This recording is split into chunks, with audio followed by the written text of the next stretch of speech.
All right, I'm on. Gotta go.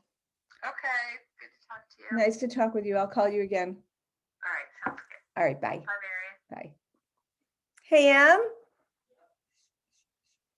Reading that, but it's her first book of fiction. So she's a scientist and she's published many things, but this is her first work of fiction and her first children's book. And she wrote it because she was looking for a book for one of her children. And she knew that other parents who wanted to have that conversation were out there as well. So she had her son in mind when she wrote it. And we're very happy she wrote it. It's not a big field of literature yet. And also, this is a girl to boy transition that she's talking about, and there's not a lot of that right now. So, Carrie, is that right? Is this about right for us here? We have about 9 people here. Is Michaela in? Yeah, okay. I'm a little slow here. But Carrie, do you want to start? I have 10 people, so 10 people. And thank you all for coming. This is really great. This is wonderful. Thanks so much, Carrie. Sure. Laura, by the way, I just wanted to say hi. It's nice to see you. Thank you very much for that lovely introduction, Marion, and Emma for doing the tech stuff. I really appreciate the library hosting my book. So like you said, it was inspired by trying to find a book for not just my own transgender child, who is now 8.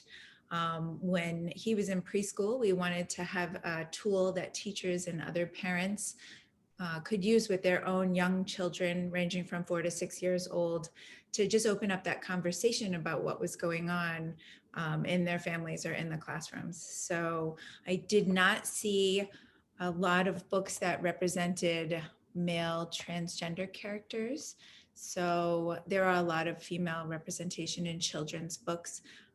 So I decided to write one. So anyway, I appreciate you all coming and listening, and I'm going to read the whole book, and then I'll take questions. And I just want to put this out there for everyone that when I talk about this topic, I'm only an expert in my own experience, so I don't speak for any other families or children that have gone through this. So, okay. All right, thank you. Okay, I don't know if there are any kids who are coming to this talk, but I'm just going to read through the whole book because it's so short. So, okay, here we go. Thank you, Emma. So Eli's new clothes. Chloe had just finished arranging her favorite dolls around the tea table when she heard her mom call, "Chloe, it's time for school. Hurry now so you don't miss the bus." Chloe quickly tipped the teapot into each cup, saying good morning to her dolls as she carefully poured. "Good morning, Elizabeth, Vanessa, and Caroline. I have to go to school, but you girls can enjoy a cup of tea while I'm gone. And Mama said she would make cupcakes for our afternoon tea party today." Setting the teapot down, Chloe grabbed her backpack and waved goodbye to the dolls as she started down the stairs. The dolls sat quietly until they heard Chloe say goodbye to her mom, and then a few moments later, they heard the bus pull away. Vanessa raised her teacup and smiled at her friends. "Cheers to my best friends," she exclaimed. Caroline replied, "Cheers, what a beautiful morning." Smiling, she added a lump of sugar to her cup. Elizabeth just sat there quietly, looking unhappy. "What's the matter, Elizabeth?" Vanessa asked as she put her cup down and peered across the table at her pouting friend. Elizabeth shrugged and looked at her friends. "I just don't feel comfortable in this puffy pink dress. And these shoes, they're too sparkly." With a thoughtful look on her face, Caroline stirred the sugar into her cup of tea. "I'm sure we can find you more comfortable clothes." Getting up, she walked over to the toy chest and began to rifle through the doll's clothing. "Here, I found some pants and a shirt," she exclaimed as she handed the clothes to Elizabeth. Elizabeth took the clothes, but still looked sad. "Chloe loves to dress us in beautiful dresses," she said. "I'm afraid I'll disappoint her if I don't wear fancy clothes to her tea parties." She looked sadly at the jeans and pink t-shirt and said quietly, I don't even feel comfortable wearing pink. What I really want is to wear boy clothes. Peering into the toy chest once again, Caroline came out with a blue button-down shirt and a baseball cap. She also found a pair of sneakers. Handing them to her friend, she said firmly, Elizabeth, you should just be yourself. Chloe loves all of us. She'll love you in pants just as much as she loves you in a dress. Vanessa smiled and said, now let's get you changed into your new clothes so we can enjoy our tea. Vanessa and Caroline helped Elizabeth out of her dress and into her new clothes. You look amazing, they exclaimed. Elizabeth tucked her hair under her baseball cap as she flashed them a big smile. I feel so comfortable and happy. Thank you, my friends. As the three dolls sat down to enjoy their tea, Elizabeth shared with them how she had always felt more like a boy than a girl. She prefers boy clothes, short hair, boy toys, and her favorite color is blue. Vanessa and Caroline were happy for their friend. They agreed that it's not a person's clothing or hair that are important, but instead, a more important thing is how a person makes others feel. Vanessa smiled and said, Elizabeth, you make me laugh every day. I just love your silly jokes. I feel so happy when we play together. Caroline added, and you give the best hugs. Your hugs make me feel so loved.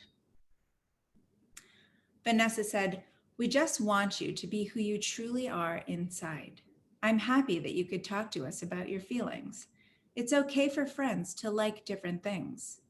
Caroline added, I bet we all have a different favorite color. Mine is yellow. What's yours, Vanessa? Vanessa thought for a moment. I just can't decide. I think I like rainbows best. The three friends giggled. Elizabeth ran to the toy chest, pulled out a tiny yellow flower, and placed it in Caroline's hair. She found a rainbow ribbon and tied it into Vanessa's curls. Thank you for both being understanding and wonderful friends.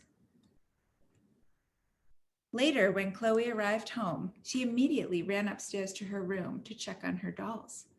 Kneeling down at the table, she said, Good afternoon, Elizabeth, Vanessa, and Caroline. I hope you had a wonderful day today. She looked carefully at her three dolls, her gaze lingering on Elizabeth. Wow, Elizabeth, you look so handsome this afternoon. With that, she leaned over and straightened Elizabeth's baseball cap. Chloe picked up Elizabeth and looked carefully into her doll's face. You look happier than usual, she said thoughtfully. You know, you definitely look like a boy. I have an idea, she said. I think it's time for a haircut. Chloe sat Elizabeth in her desk chair. Reaching for her scissors, she removed the baseball cap and began cutting off the doll's long hair. As the pieces fell to the floor, she smiled thoughtfully at her doll. Now you just need a new name, she said. I'll call you Eli. She smiled and exclaimed, Handsome Eli. Chloe replaced the baseball cap on Eli's head, picked him up, and gave him a big, squeezy hug. I love you no matter who you are, on the inside or the outside. She twirled across the room with Eli, arriving at the tea table, and placed him back in his seat. Smiling at all her dolls as she refilled their teacups, she heard her mom coming upstairs. Mom, come meet my new friend, she exclaimed, excitement in her voice. Her mom entered the room carrying a plate containing several rainbow frosted cupcakes and placed them in the center of the table. I made you a special snack for tea time, she said. Now what's this about a new friend? Chloe said proudly, I'd like to introduce you to Eli. Chloe's mom smiled at the doll and replied, It's nice to meet you. Chloe invited her mom to join the tea party, and they all sat down around the tea table.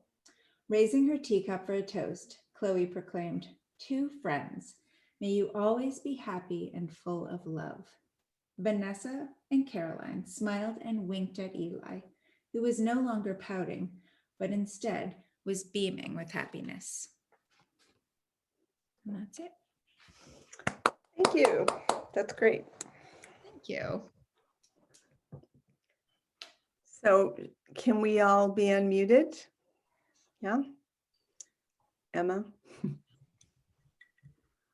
I think, are we all? I'll unmute you. Emma, I'm here. can you unmute people?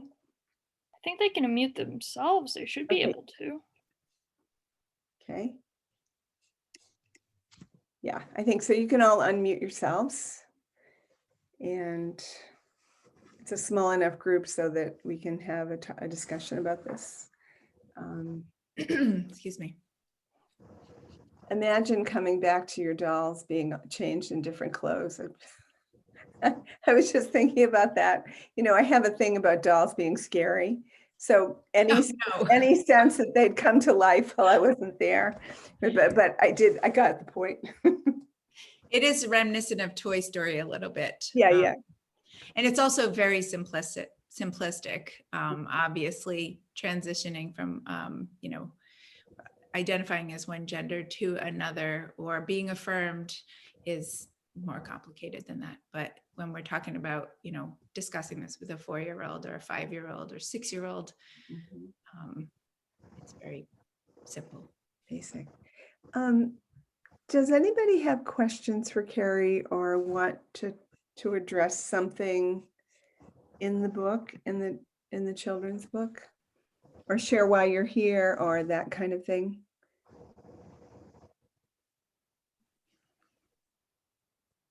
Anybody?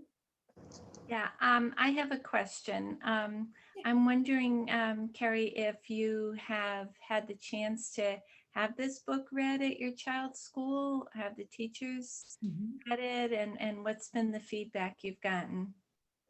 So I do, as Marian said, work at the local bookstore, and a lot of the teachers come in, and this year, there has been a huge initiative in representation of diversity in classrooms, all the classrooms, but I think especially in the elementary classrooms, the teachers are able to, they have more say over what the students are reading.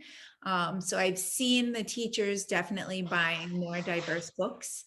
I've had a few teachers buy my book on purpose, and the school librarian for our elementary school made sure that there are 2 copies in the library, and she bought a couple for other teachers who have gender nonconforming kids in their classrooms. So, but one of the interesting things that I've noticed, so 2 things. One of the interesting things that I've noticed is that when teachers are buying diverse books, they're generally not picking books about LGBTQ topics because they feel like the kids at the elementary level are too young. They immediately assume that the topic revolves around sexuality, and that, you know, there are age appropriate ways that can be discussed, but most of them are not comfortable with that. So they're buying more books about racial diversity or cultural diversity, things like that. But the second thing is, to answer your question more directly, I have not given this book to my child's classroom because I didn't want him to be singled out. Unless the teachers say that they could use it as a tool if there's an issue, then obviously then that's fine. But I didn't want to point out something that the kids just take as a given at this point. So Okay. that's a long answer to your question. Yeah, that's good. Thank you.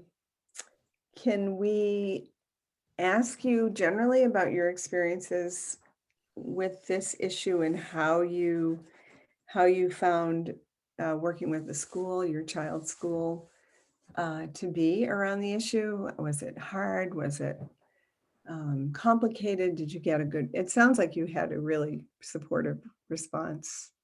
Yeah. Yeah. I could not have asked for a better support system in the schools. So and excuse me, Carrie, that was in Holliston? in Holliston. In Holliston, okay. The principal of the elementary school is really, she just finished her EDD, and she was studying issues of equity to begin with. So she really embraced supporting her first, as she told me, transgender student at this age level. So our school is pre-K through 2. So as far as they know, there haven't been any, there are in the 3 through 5 school, but not in pre-K through 2. The first thing she did was change all the staff bathrooms to all gender bathrooms over the summer. And she invited my son in before kindergarten even started to make sure that he could open the door, because the staff bathrooms have heavier doors. They're not meant for a 5-year-old to be able to open. She invited the state to come in twice and do professional development that first year, once in the fall and once in the spring. So there's someone at the state who goes through all of the laws governing transgender rights. So they did a training for all the teachers and the guidance counselors. The librarian met with me about getting more diverse books in the library. And here, you want to say hello? Hi. So really, we've had just a wonderful experience so far. I see you. I see him behind a grid. So cute. So it was a good experience for you. Do you think it was because, do you think other towns might have been more difficult, or you felt like Holliston was ready, or because of Holliston was ready? I think that a lot of it is the leadership was there. So the principal, also the superintendent invited me in we met for 2.5 hours with the technology director and the principal and him, just to learn about all of the possible ways that they could help. So everything from like, okay, this is the law governing transcripts for students who have graduated. We have to reprint transcripts in their new name. How do we make sure that the state testing name matches the name that's on the roster, and the bus passes and all the different pieces. And we do have a trans teacher at the high school level. So I think that the superintendent going through that with the teacher before I met with him helped him to understand some of the issues. Obviously, my son is not the first child to go through the system, but I think a lot of them are quieter about it. And I've tried to be an advocate, and everybody has their own path, and that's fine. So I've just been very vocal, and they've been really receptive. It's like you're an explorer, paving the way, or, forging the path, and it needs to continuously be forged and reforged and shaped, I think.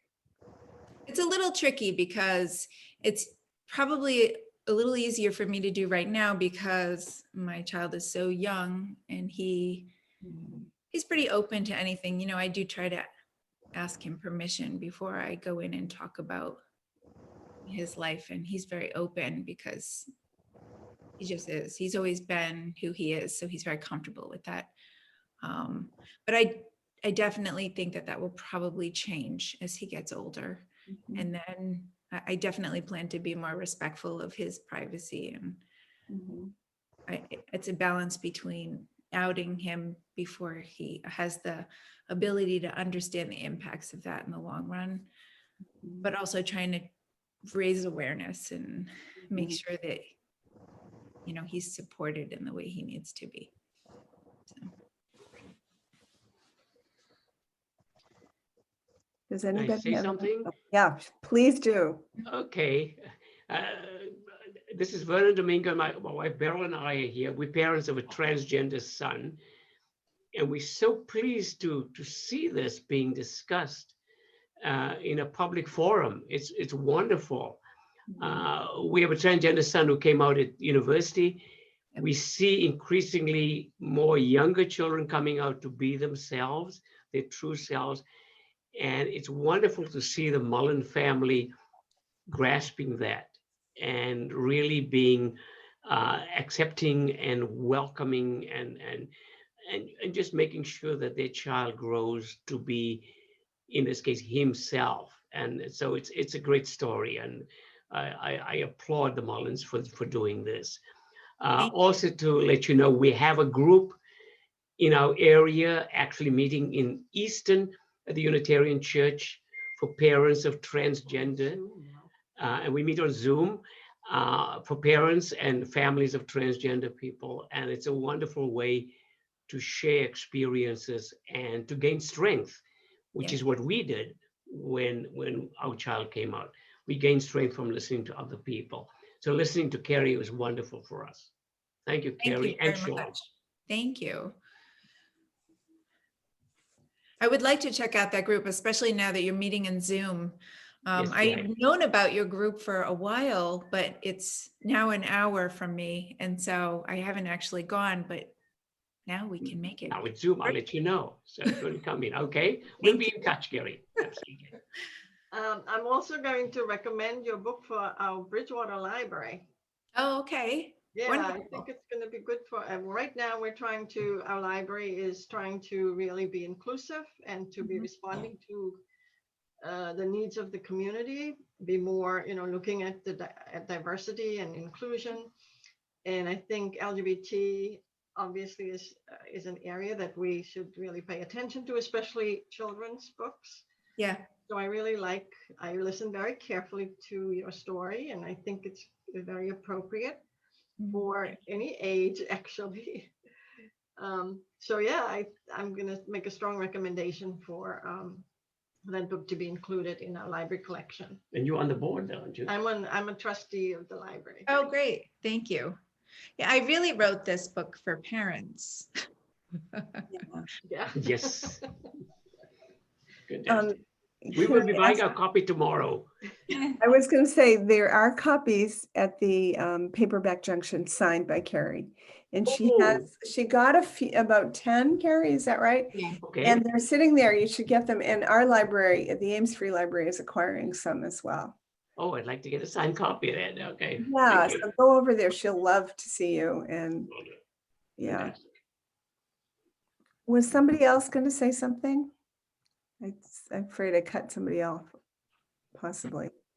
I just wanted to ask, I know your book is available in your independent bookstore. Is it available through other independent bookstores?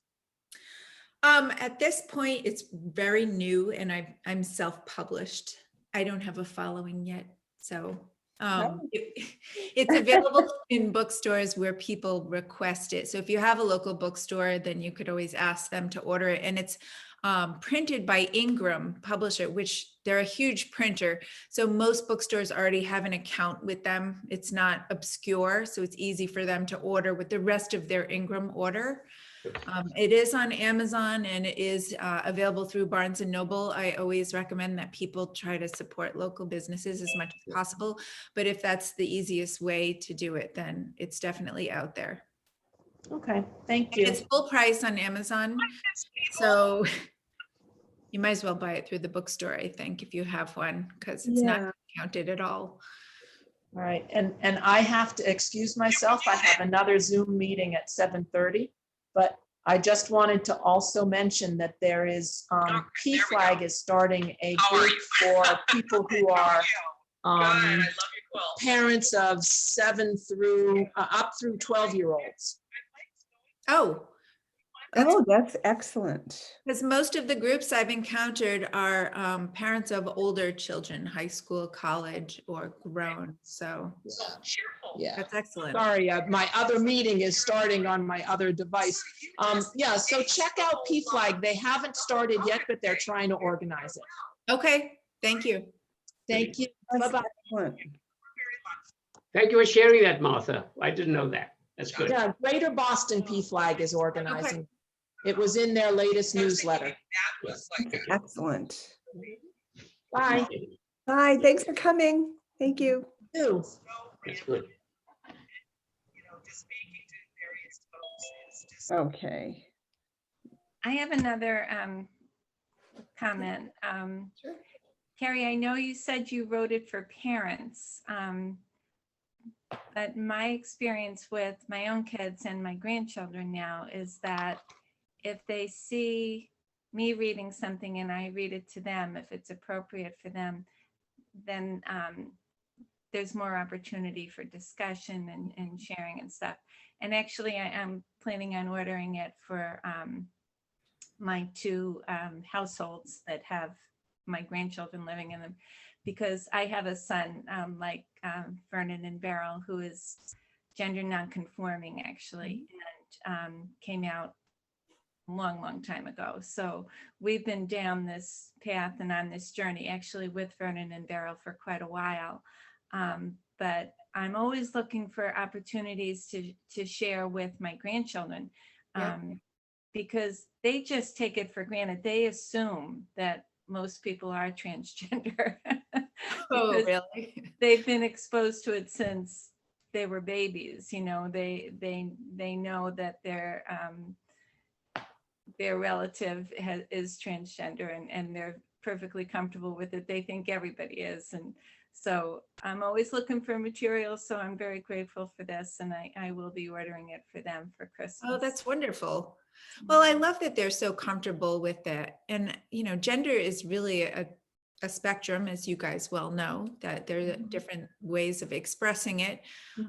If you identify even as a cis male or a cis female, that there are different ways to express yourself. And so I think that everybody should be comfortable with that. So Yeah. wonderful. Yeah. It can be hard when you first, oh, I can't hear you, Carrie. Are you on mute? I did, because I had to talk to my daughter. Oh, okay. I work obviously I work at the Ames Free Library, and when I mentioned that Carrie was doing a program, the children's librarian got really enthusiastic and pulled out, first of all, they bought a few copies, although they're late, at the Ames Free Library. Ingram is, as I said, booked up or something. I don't know. But I have a pile of books here that I can show when we're ready, just to say, I mean, as Carrie pointed out, their middle school books are now coming along, chapter books, older kids. And there are a couple of really good children's books, among which is Carrie's. But you're going to share your favorite one. Yeah. And I have, but there's so much, we still have so far to go in the culture, I would say. Oh, look, hi. They're in some beautiful exotic place right now. I don't know where they are, but they are, they look like they're in a nicer place than I am. I mean, there is a degree of acceptance among liberals, I would say. Maybe not. I don't want to say that if there's somebody here that doesn't identify that way. But how is it in the greater world, would you say, outside of Massachusetts? What is it like for a kid who's transgender, who doesn't have a parent to talk to, or doesn't have a cooperative elementary school, or is forced to be the biology, the sex that he or she was assigned at birth? What, are there examples of that you have? Is it, what needs to change as we move forward? What is the vision? Well, I'm part of several parent groups for, parents of trans kids that they're virtual online, Facebook. And definitely we live in a good place for trans kids to grow up. New England is pretty progressive and accepting, and the support system that is there. In Massachusetts, there are just a lot of laws that protect trans people, and they make it easy for trans people to even change their name. So Massachusetts, a lot of people don't know this, is a common law name change state. so that my child is able to change his name without changing, without getting a new, without basically going to the courts. The school has to change it on all of the records. His insurance card from Blue Cross Blue Shield has his chosen name, and we did not have to legally change it. That's not like that everywhere. There are a lot more hoops you have to jump through in a lot of states. So culturally, it's different. I don't know. But anyone else have anything to add? Some of you who have been on this journey for a long time probably are aware of the differences in different areas. Well, I'm just going to say that I agree with you in a lot of ways, Carrie, that we do live in a part of the country that is pretty progressive in terms of the legislation, but it's been a long, hard fought battle. I mean, those laws took 10 years of nonstop work. So it's not as if, you know, it was decided, oh, we need to make some changes. Okay, let's do it. And it happened, you know. And I think in some ways we're still, we're kind of old New England, you know. So while, yeah, I agree with you, there's a lot of progress and in a lot of ways, this is a safe, progressive place. But in a lot of ways, it's still old school New England. I was speaking with some parents last night in a different group that their child went to New York City for medical care, for surgery. I think they were maybe 17 to 19 years old, because they were able to get it much faster than in Boston. So Boston, the Children's Hospital, has the first gender clinic in the entire country, but it's also known as one of the most conservative and slow moving. So it, you know, it's mixed, I think. People have mixed experiences. So like you said, it is kind of old New England and conservative in some ways, progressive in others. Yeah. So actually my son moved to California. And the good news is that where he lives, there are a lot of trans and gender nonconforming people. But that's also the bad news, because there's a lot of anti-trans crime. If people were looking for a group of people to hurt, that you go where that group of people is. So I think it's something that we as a nation have a lot of work to do. I'm very encouraged by the work we've already accomplished. I'm very proud of the work that's already been done, but I think we're just beginning. I agree. Yeah. And I'll just say one more thing and then I'll try to be quiet. No. I have always felt that this work, and I'm only speaking for myself and my family, I've always felt that this work is our responsibility as parents, that life on a day-to-day basis is hard enough for our child, that he shouldn't also have to worry about changing laws and you know, so we've been, ever since he came out, we've been committed to working on it. You know, as I said, there's a lot of work that we've done, but there's a lot more to do. That's wonderful. And I agree with you. So.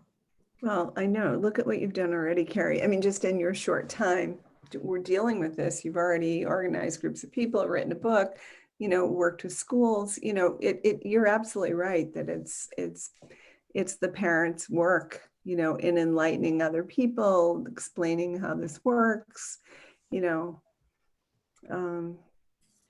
You know, we were just talking about how it's more and more common for people to tell others what their gender is, what pronouns they use.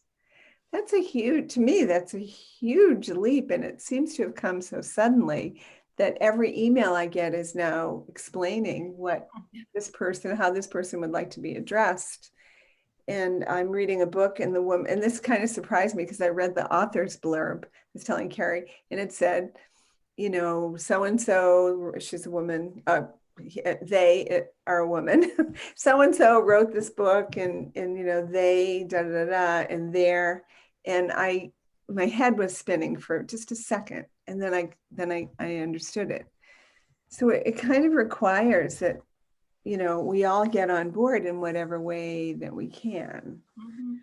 And And I've noticed that, so I have two teenagers, Mhm. Mhm. 16 and 14, and their generation, and I also teach at Stonehill. So I teach primarily 18-year-olds, I teach freshmen. So the teenagers, they're really fast at picking this up. Mhm. They are with it. You know, when Izzy, our youngest, first started, you know, changing pronouns, we came back from a 6-month sabbatical in Boulder, which was a wonderful place to be, exploring this topic. But when we came back to Massachusetts after being away for 6 months, you know, this was 2 years ago, all of the teenage friends of the older siblings were like, oh, you're a boy now. Cool. Blow it up, you know, fist bump. And it just switched like this. They didn't think anything of it. Their vocabulary regarding LGBTQ issues is way better than mine. You know, they use terms. I'm always like, what does that mean? You know, and I've been learning about this for a few years now. So they're ahead of us. Yeah. It's the old people who are hard. Yeah. Emma, where are you? I can't find you, but my daughter is very easy with it and she just graduated from college. And you know, it's a very cool, in many ways, it can also be a very cool thing. You know, there's a certain do you think, Em, or is it my imagination that it's cool? Oh, you're putting me on the spot here. My opinion.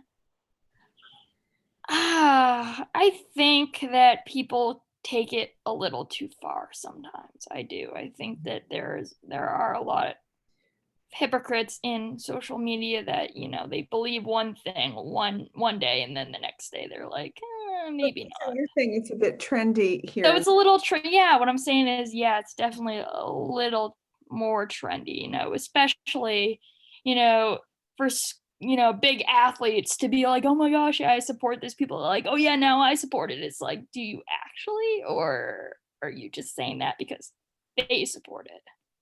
So yeah, I think it's a little trendy, which is You're a quite little unfortunate. mistrustful of those expressions. You don't think they're permanent or deep Well, in a way. Yeah. I think for some people that truly know people that have gone through it, yeah, it's probably personal and deep. But for other people that don't really understand it and just see it as kind of like this like cool thing, then yeah, I think that it's, I don't Okay. Well, this is the view from university. know. I don't know that I'm thinking about, I'm 68 and my own parents would have had a very difficult time with a non-binary view of gender. So it isn't easy, but I love the idea that kids can be whoever they want for however they want. And I'd love to see more support of that. It's just, you know, why not? Why do we put ourselves into boxes all the time? So are there Add something here as well. I think this discussion and the book in particular as a vehicle needs to be pushed up. And if as many of us can contact the Department of Elementary and Secondary Education in our state, that's a great they idea. have a book list on a range of topics. This is one of the books that should be on that list. Mhm. And so I would urge people, I will do it myself also, to contact DEFC, Department of Elementary and Secondary Education, and say, this is an important book that should be included in the list that education passes out. Yeah. Thank you. And Carrie, you mentioned earlier in the discussion that you know, teachers were a little bit nervous about talking about this with young children. So they wanted books on diversity, but they weren't going for books on gender identification and that sort of thing. And I think that's a really important point, that, you know, orienting young teachers toward the possibility of talking about this early is a wonderful thing. So this book is one that I've been reading. This is Reading the Rainbow. It's LGBTQ. I'm reading it backwards on my screen. LGBTQ inclusive literacy instruction in the elementary classroom, which I think is really unique. And it's not very big, about halfway through, but I actually sent it to our principal for the school library for professional development reasons. And I told her my experience of a lot of teachers coming into the bookstore and buying books, but shying away from this topic. And I said, you know, this is something that really needs to be discussed, because there are kids like my kid where the issue might be gender, but there are also children with two moms or two dads or just non-traditional families in general. And they're really excluded from their everyday experience at school, those groups. They don't see them represented. They don't see themselves represented in the literature, in stories, or in conversations, discussions at circle time, whatnot. So it's really important. Yeah, it's really, that's also really great. Can you put that in the chat, the name of that book, please? Yeah. Emma, do you want to do that? Do I want to do what? Sorry. Put the name of the Reading Rainbow Yes. curriculum book in the chat. Sure. Carrie, can you hold it up one more time, hon? Oh, sure. It's called Reading the Rainbow. Who's it by? Reading the Rainbow. Yeah. She's gonna give the title. Oh, okay. That's good. Is it showing up okay? Yep. So when we were in Boulder, Colorado, my husband is a professor at Boston University. So he took a 6-month sabbatical. So we moved out to Boulder 2 years ago. And CU Boulder hosts a gender conference every year. So it's called Transforming Gender, and it's a weekend long. All right, got it, Carrie. Thank you. And it's academic. It's also open to the public. So they have sessions for, teachers, their teacher students. They have sessions for parents. They had a queer story time for children. So one of my friends took our kids to the queer story time, and we went to a session for parents. And then I went to another one for K through 12. But that's where I met Elizabeth Myers, who is she's the dean of the education school at CU Boulder. And that's her specialty, is LGBTQ. So she researches that and she promotes that. So I actually emailed her to see if she would review my book, and she agreed to do it. But she also recommended this one as well to me to read, just because I've been working with our local school system to try to, increase support and awareness as much as possible. So that was an amazing experience being out there. I would love for BU to do something like that. I keep saying to my husband, I'm like, who can you talk to do a gender conference at BU that's open to the greater Boston area? Mm-hmm. Who knows if it'll happen. Really popular. It would be awesome. Yeah. I have, speaking of books, I'm just going to hold out a few that were given to me by, and I haven't read them, I have to confess. I've paged through them, but by the children's librarian at the Ames Free Library. And this one, I don't know, do you know it, Carrie? It's called Red, a Crayon Story. Can you see that? That one's a classic. And it's about a crayon that is different from the other crayons. Yeah, it basically has the a color paper that doesn't match the color of the crayon. So okay. Yeah. And then this I did read. This is I Am Jazz. Jazz. About a little boy who transitions into a girl. And of course, surrounded by. And I think that's a TV show too, Mom. I'm pretty sure. Oh, is it? So Jazz Jennings is now a student at Harvard as well. So she's famous, and she has this huge following. And her mom founded, is it the Purple Rainbow, or He's the Purple Rainbow Foundation, something like that, which supports trans families. So It is, I just, I have to say, as an educator myself, and I started off, I'm going to go back to the half and rougher. No, I've taught kids for years, and they're so open. They are so open right now. To start when they're young at this age is the best possible idea in all cases, because if it's normal and it's natural when they're young, they'll accept it. And I just think these, bringing this stuff into the classroom. This is when Aiden became a brother, and it's about a little, I think it's a girl who transitioned to a boy, and then his mother was pregnant, and he had to figure out who he'd be in this new family configuration. And he was, mulling over what he would be like as a big brother, and how they would decorate the baby's room. And they decide to put everything in the baby's room, all colors, rainbows, just not just pink or blue, which is really, when you think about it, it is ridiculous to do pink or blue. But now this, you said you knew this, Carrie. Who Are You? yep, I haven't read it, but Gender identity. And it basically says, people are many, many things. And it says the important thing to remember is that you are the one who knows yourself best. And so we have that. And then I was alerted that there's a gap between picture books.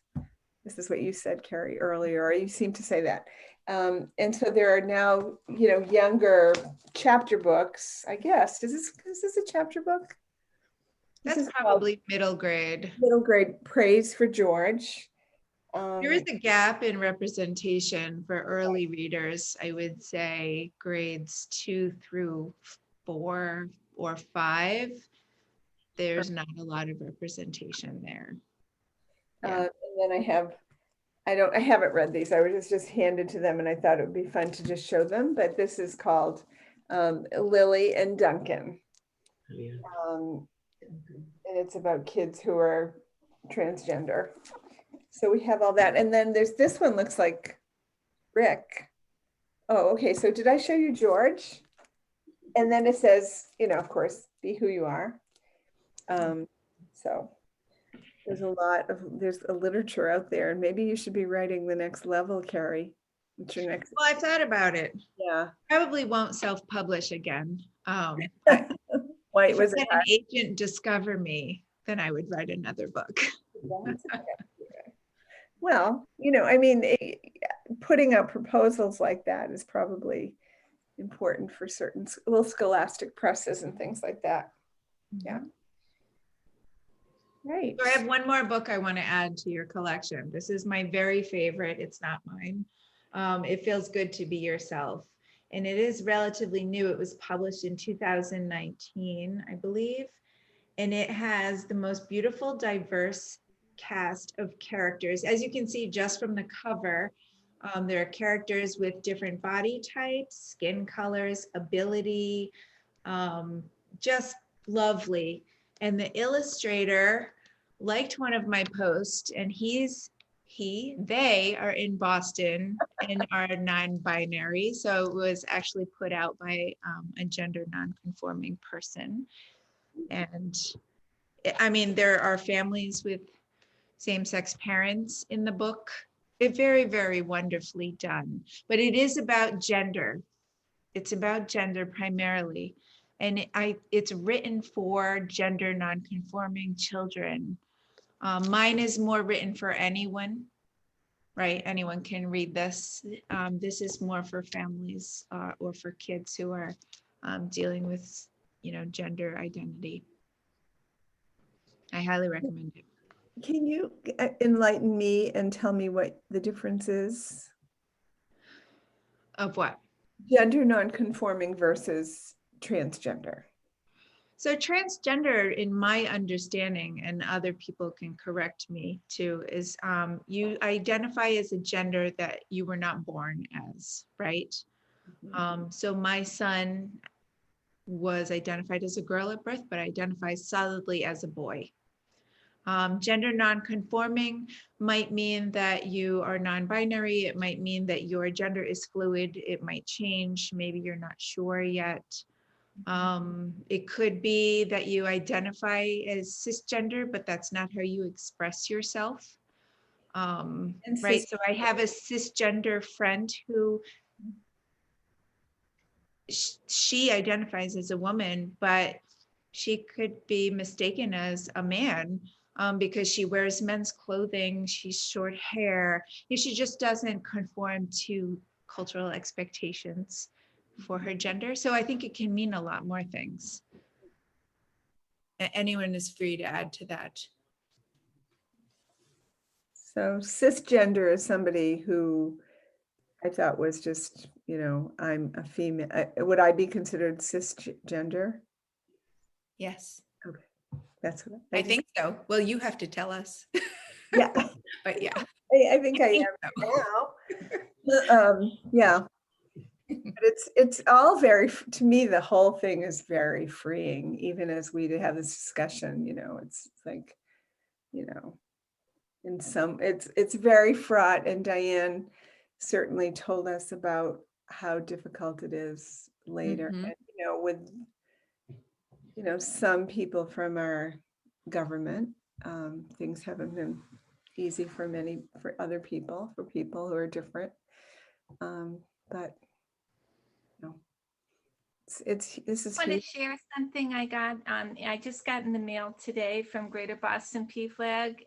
Their community newsletter is the Greater Boston PFLAG Trans Family and Youth Day, Oh, January 23rd, 2021, and more information to follow. So probably on the Greater Boston PFLAG website, there'll be information about that. Okay. is somebody going to say something, or was that just a noise I heard? On the, what is it? I'm sorry, Diane. Greater Boston PFLAG, so that's GBPFLAG, Mhm. Okay. and it's the Trans Family and Youth Day. And that is in Boston. Well, it's going to be virtual workshops this year. Okay. So I'm not sure, in the future what they'll do, but this year it'll be virtual. So Of course, I forgot for one for 1 minute you forgot. moment, I forgot. Yeah. Anybody else want to weigh in?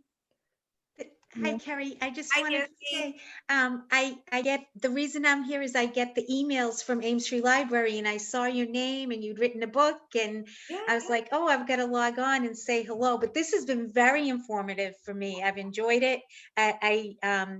I'm definitely going to get your book, even though I don't have any little ones anymore, but I have some nieces and nephews that may enjoy it. And this has been very informative. I've really enjoyed it. It's nice to see you. I met your sister.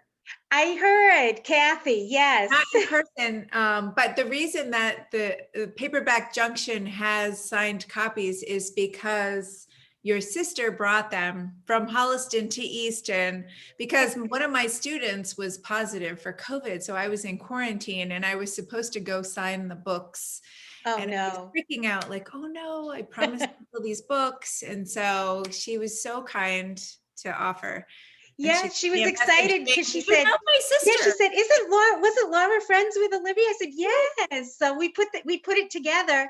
And then I got the news, the email from Ames Free, and I was like, oh, I definitely have to tune in. And this has been really enlightening for me. Oh, and good. also my daughter is 17, and she just happened to say one day, oh, my friend Sammy is now Simon. And I was like, oh, and it was like, just like nothing to her, it was like, as it amazed me, and it was like, oh, well, that's kind of cool. And that was it. It was like not an event, which really I think is good. Here. Yeah, Olivia, my 16-year-old was friends with now Simon, and same thing. It was like, oh, yeah, okay. No big deal.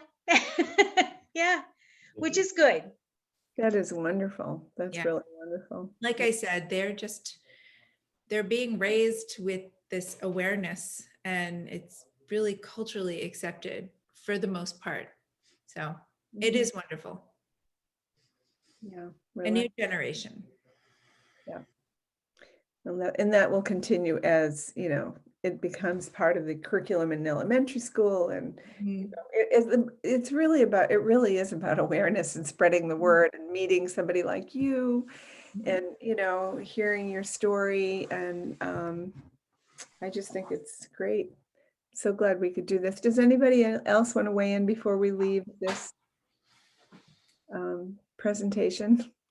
I was going to say show. I meant presentation, masterclass. If anybody also has any ideas of a masterclass they'd like to see, please let me know. But even a follow-up to something like this would be excellent. I could make it happen if you had any ideas. So. Now, you did say that you have a physician or the wife of a physician that works in Jem's clinic on the board of the library. Did you say? It might be interesting to have that person as a guest to address. Me? Yeah, didn't you say that? Jim? No, I know what we have our assistant director, Ian Dunbar at the Ames Free Library is married to a physician who works in the gender management clinic in Boston. Yes. So yeah. it might be interesting to have somebody from the medical standpoint weigh in on some of the newer initiatives, or I don't know. I would love that. I think that would be really informative. Yeah. Just to, you know, what they do with young kids versus older kids and how, you know, children, you know, they form the decision with the children. This is something you probably know, that they follow the child's, you know, very closely. That's what I learned from you, to see what they want and what they want next and to help them. So yeah, that would be a really interesting thing to do. Thank you. I like that idea. I thought you said Jim, and then I got all confused with Jim, but it's Ian. Yeah. And she loves her work. She just loves working with kids. Yeah. So it's wonderful. All right. Well, thank you everybody for coming. Thank you for coming. And thank you for hosting, Marion. Oh, you're very welcome. And I'm here for the Ames Free Library. I hope you all come to the library, even though the hours are, you know, a little bit different. We can't host very many people in the library. We're absolutely there for you as much as we can be. So thank you. Thanks for coming. And Carrie, Thanks very much. yes, how wonderful. Where's my clap? I saw a little clap sign. And I'm gonna put the clap up. Thank you so much, Emma did. Thank you very much. It was no problem. Thank you. And one of these days, we're all going to descend on you at the Aesop's Fable. So perfect. I love it. Okay. All right. Thanks. Thanks, Carrie. Thank Bye, you. everybody. Good night. Thanks, Emma. Bye-bye. Good night. Thanks, Emma. Thanks for helping. All right. Bye, Carrie. Bye.